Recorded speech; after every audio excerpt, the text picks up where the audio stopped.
পরে অনেক আপুরাই আমাকে রিকোয়েস্ট করেছিলেন আরও কিছু হার্বাল তেলের ভিডিও আপনাদের সাথে শেয়ার করার জন্য। তো আজকে আর একটা হার্বাল তেলের ভিডিও আপনাদের সাথে শেয়ার করছি, যে তেলটা থেকে আপনারা অনেক উপকৃত হবেন।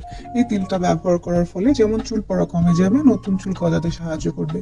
তাছাড়া অনেকের মাথায় খুশকি থাকে, সেটারও সমাধান হবে। অনেকের চুলে ফ্রিজি ভাবটা থাকে, সেটাও দূর হবে। তো আশা করছি আজকের এই হার্বাল তেলের ভিডিওটা থেকে আপনারা অনেক উপকৃত হবেন।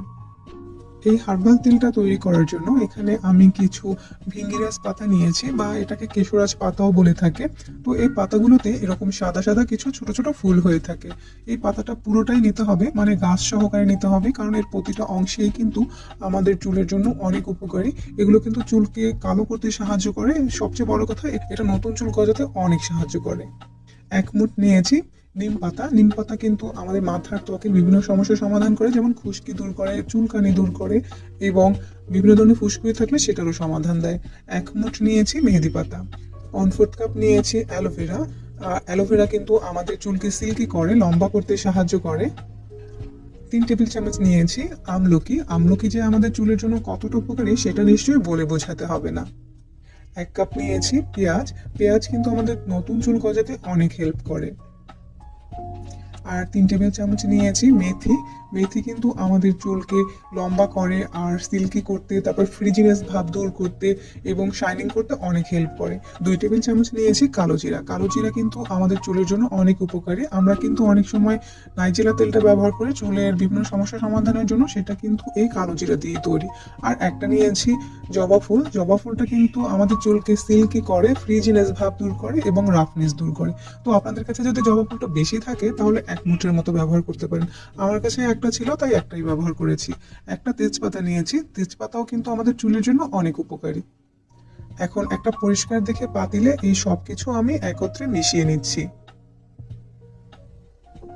চেষ্টা করবেন একটা পরিষ্কার পাত্রে এই তেলটা তৈরি করতে।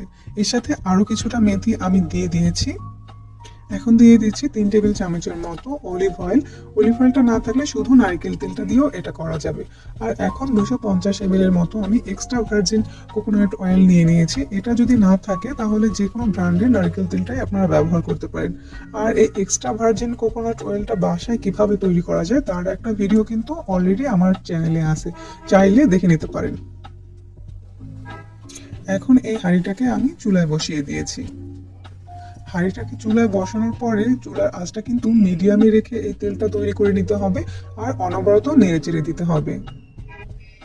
তো কিছুক্ষণ পরে যখন তেলটা ফুটে উঠবে তখন আস্তে আস্তে কিন্তু তেলটা হালকা কালো রং হয়ে যাবে আর পাতাগুলো একটু ভাজা ভাজা হয়ে যাবে।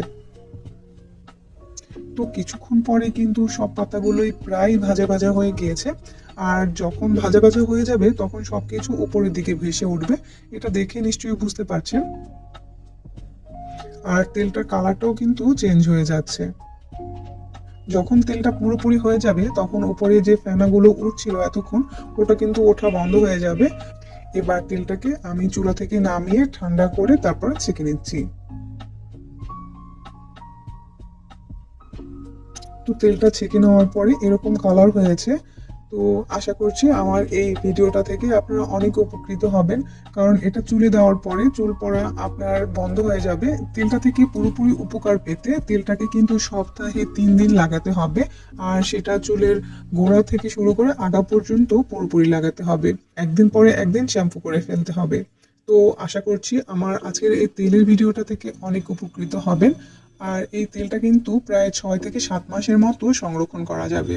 এতক্ষণ আমার ভিডিও দেখার জন্য সবাইকে ধন্যবাদ জানিয়ে আজকের মতো বিদায় নিচ্ছি। আল্লাহ হাফেজ।